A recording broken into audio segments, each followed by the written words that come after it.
Hopefully people can see this at this point. So from hierarchy to high performance, unleashing the extraordinary superpowers of ordinary people to realize extraordinary results. This is actually the title of a book that I'm publishing next month with several co-authors, and we're pulling together stories and methodologies and frameworks and talking about what we call the future of work and many forms of organizational self-management. So with that in mind, we are in a VUCA world, and presume that most people know that that means volatility, uncertainty, complexity, and ambiguity. And it's important to note that lest we feel too precocious about this, we've never not lived in a VUCA world. I think the captain of the ship would attest to that. As an example, if we look at the year 1781, James Watt patented the sun and planet gear system, and every economic growth curve on the planet shot straight skyward and created wealth unbelievable at the time. And we are continuing to be in that kind of mode. We look at new technologies, blockchain, artificial intelligence, virtual reality, nanotechnology, genetic engineering, and 4D printing, and how all those things are converging at the same time. And it can feel very disconcerting. And at the very moment that human history requires people to be at their very best, their most agile, their most resilient, their most flexible, organizations like Gallup tell us that 70% of workers are disengaged at work. They don't really like what they're doing. They're just putting in their time, and 20% of American workers are actively disengaged, which means they're actively undermining their own workplaces. Gossip, theft, corruption, all kinds of bad behaviors are costing the U.S. economy about $500 billion a year, and Gallup attributes much of this active disengagement to bosses, managers, and supervisors. Which begs the question, can people manage themselves? Well, it's a good question. Maybe there are some hints in different areas. Let's take a look here.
So it looks like people can manage themselves, but you say, well, you know, it's great. They can manage themselves there.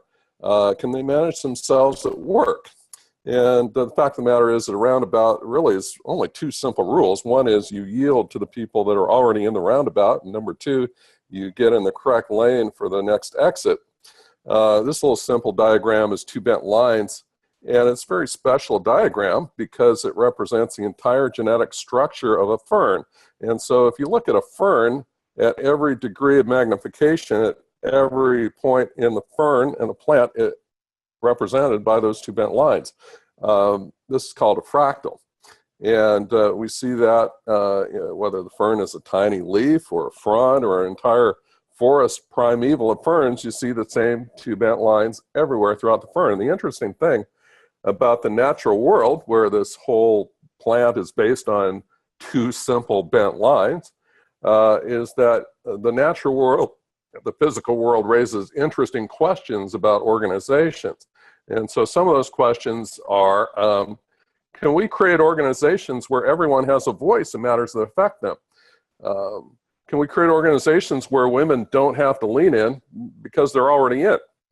Can we create organizations where people are free to thrive and do their best work, where leadership and innovation can spring forth from any place at any time, where the organization itself is agile, not just the software development teams? Can we manage enormous complexity with great simplicity? Roundabouts based on two bent lines.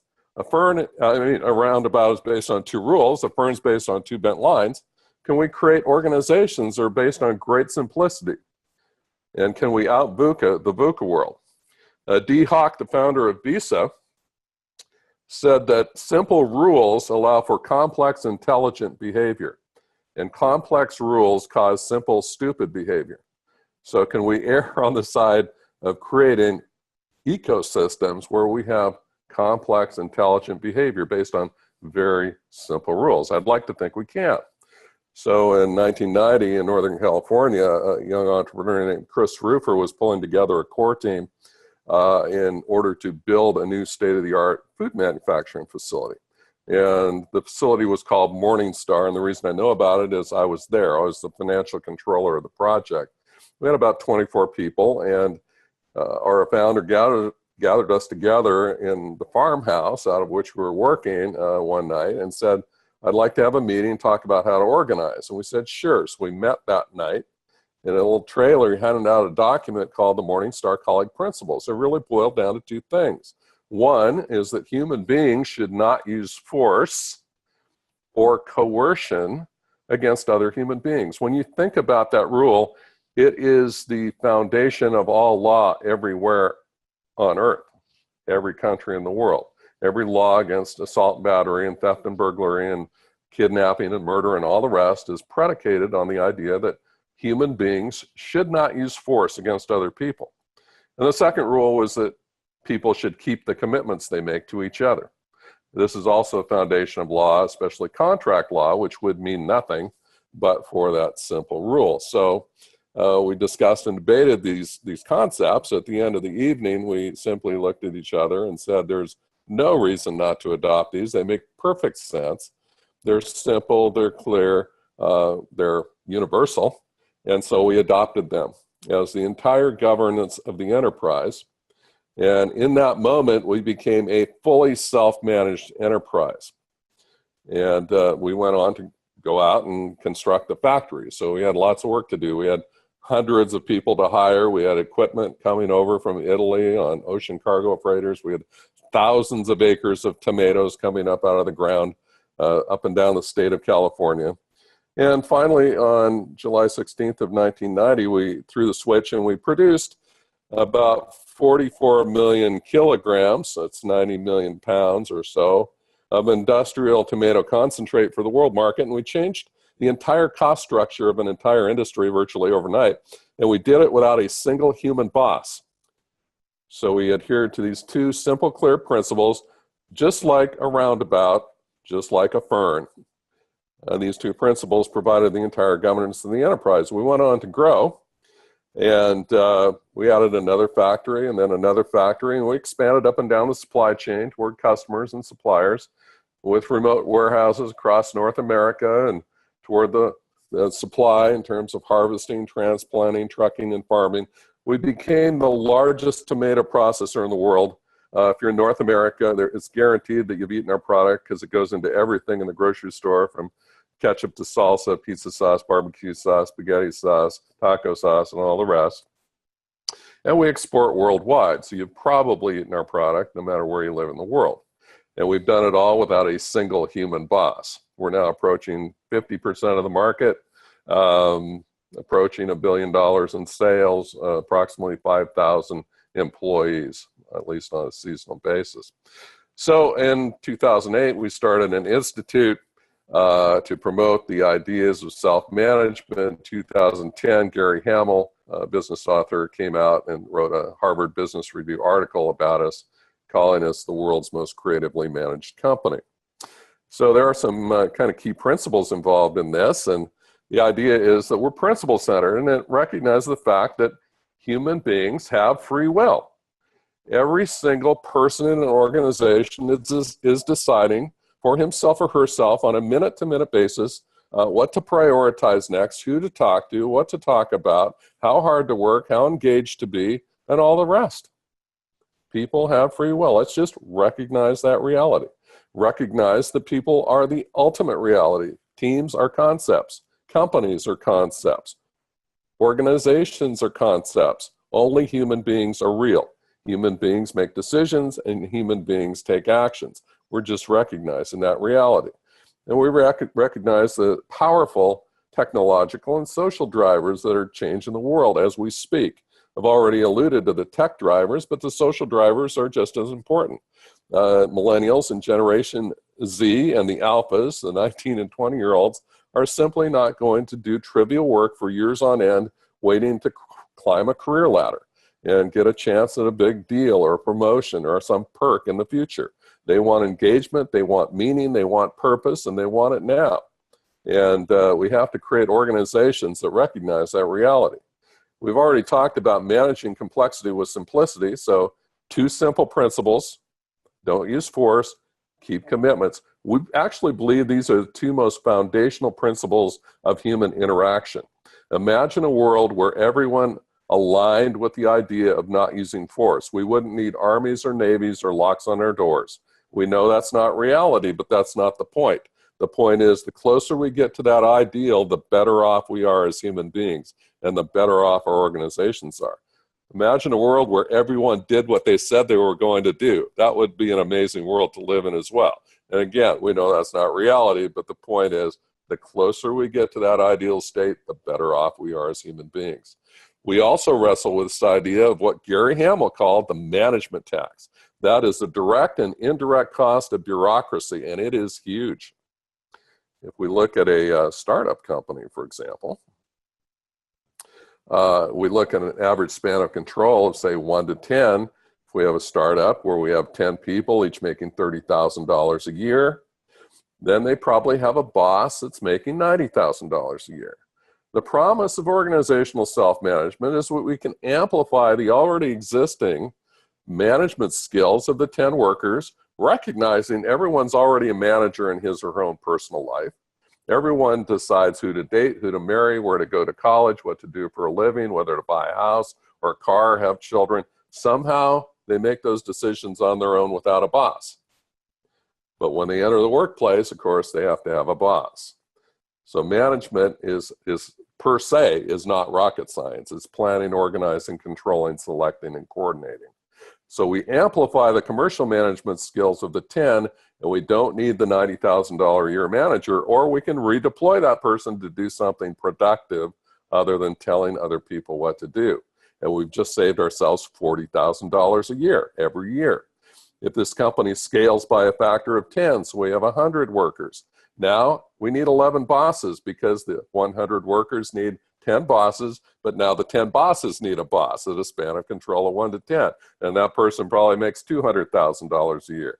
We amplify the management skills of the 100. We don't need the 10 managers, and we don't need the manager of the 10 managers. We've just saved ourselves $600,000 a year every year. 10 years, that's a net present value of $3.5 million. That adds up to real money.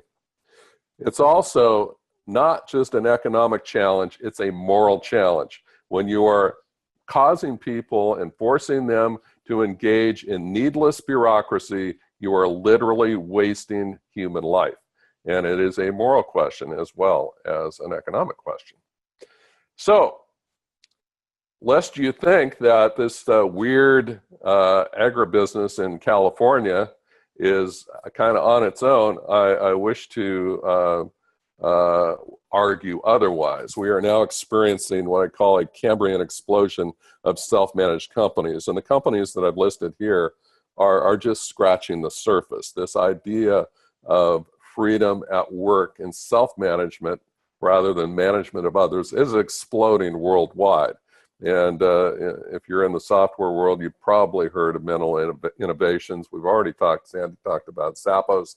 Buurtzorg is a rapidly expanding home healthcare company based in the Netherlands.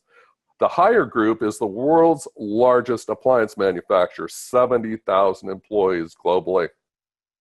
Their visionary leader, Zhang Ruimin, just transformed those 70,000 employees into 4,000 self-managed teams. And their appliances use the Internet of Things to collect massive terabytes of data every minute from their appliances in homes and businesses all over the world. They use that to develop new products and services. Anyone can lead, anyone can innovate. If they come up with a new product or service, they can apply for funding to the mothership. If they can create a business, they can launch it. They get to keep the profits. It's called a micro enterprise, and they're creating them as we speak, in sectors as varied as cattle ranching and hospitals and video games and others. Lots going on in this world.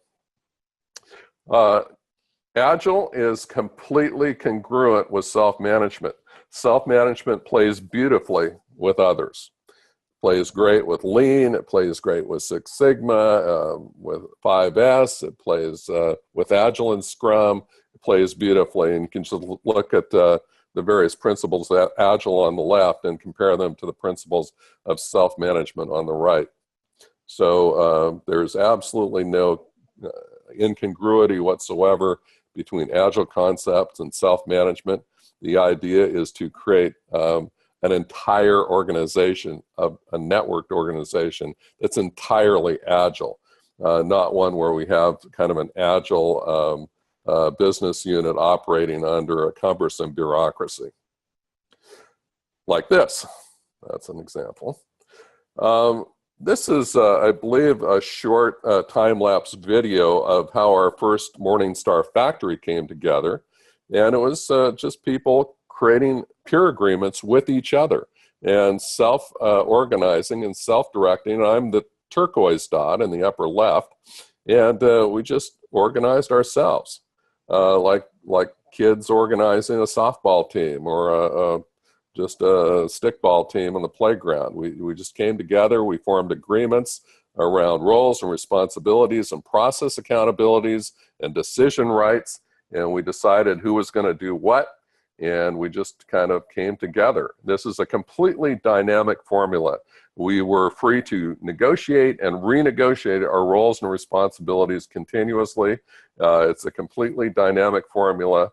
It really never stops moving. It's in continuous motion, and it's adaptable and agile and ready to meet the needs of the world, to out-VUCA the VUCA world. This is a photograph we took of our peer agreements. We digitized them, took them to a computer lab at the University of California, Davis, and projected them in three-dimensional space. Every node is an individual in the network. This, of course, is not a movie. This is just a snapshot in time, but it shows how everyone, in a sense, is connected to everything. There is no up or and no down. There's no sense of hierarchy whatsoever. It's a completely dynamic, resilient network. It's like a spider web. Spider silk by weight is 5 times stronger than steel. If someone were to leave the ecosystem, roles and responsibilities would be automatically reallocated by the remaining individuals, and roles and responsibilities, the work of the business, process execution would be completely taken care of at all times. So it is a completely dynamic and resilient and robust networked organization throughout the entire organization. So the idea is to bring the principles, the freedom, the success of Agile, and to propagate it throughout the entire enterprise.